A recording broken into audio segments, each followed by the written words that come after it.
Ukrainian citizens always help each other, and they have already proven this more than once. People were especially united after another Russian missile terror. So, already in the first minutes after the strike on a high-rise building in Dnipro, residents of neighboring houses helped the victims. And later, people lined up in a chain and were passing the wreckage of the building so that rescuers could pull the victims out from under the rubble.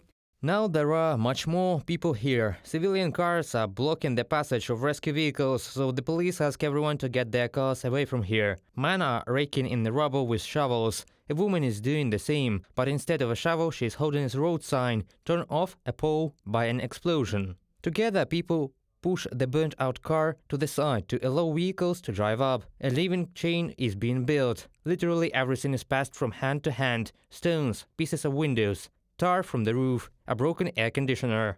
Vsevolod, resident of Dnipro, participant of the rescue operation, on Twitter. Victims of the explosion are being assisted and temporarily settled in special centers, and for the purchase of new housing, the state will allocate 1 million hryvnias, more than $24,000 to the inhabitants of the destroyed house, the city council reported. Also, the victims rely on payments for the treatment and burial of relatives. Earlier, in order to simplify the payment process, Ukraine carried out a reform of social protection. A unified database of internally displaced persons was also created, and the processes for obtaining assistance was simplified while maintaining the amount of payments.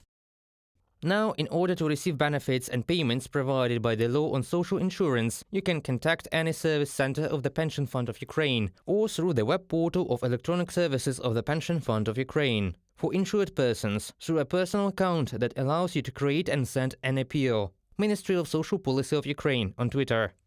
Despite the difficulties caused by Russia's terroristic war, the Ukrainian government provides protection for the most vulnerable people: internally displaced persons, people of retirement age, people with disabilities, and families with many children. For them, there already are and regularly open new support programs. The state also helps with paying utility bills. Subsidies for various categories of the population have been maintained, and a program of exchanging old lamps for energy-saving ones has been launched. The pension fund also functions as designed to. За безпрецедентно важких обставин безперебійно виплачували.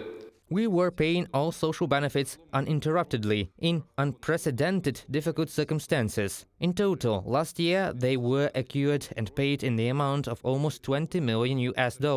In 2022, pensions are indexed and increased by 16% on average. At the initiative of the President Volodymyr Zelensky, the government has provided additional payments for people aged from 70 to 80 and for people over 80 years old.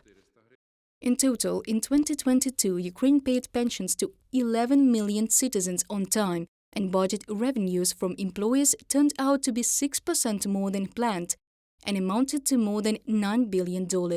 Reported by Diana Kolesnik, Danilo Kobza, UATV News.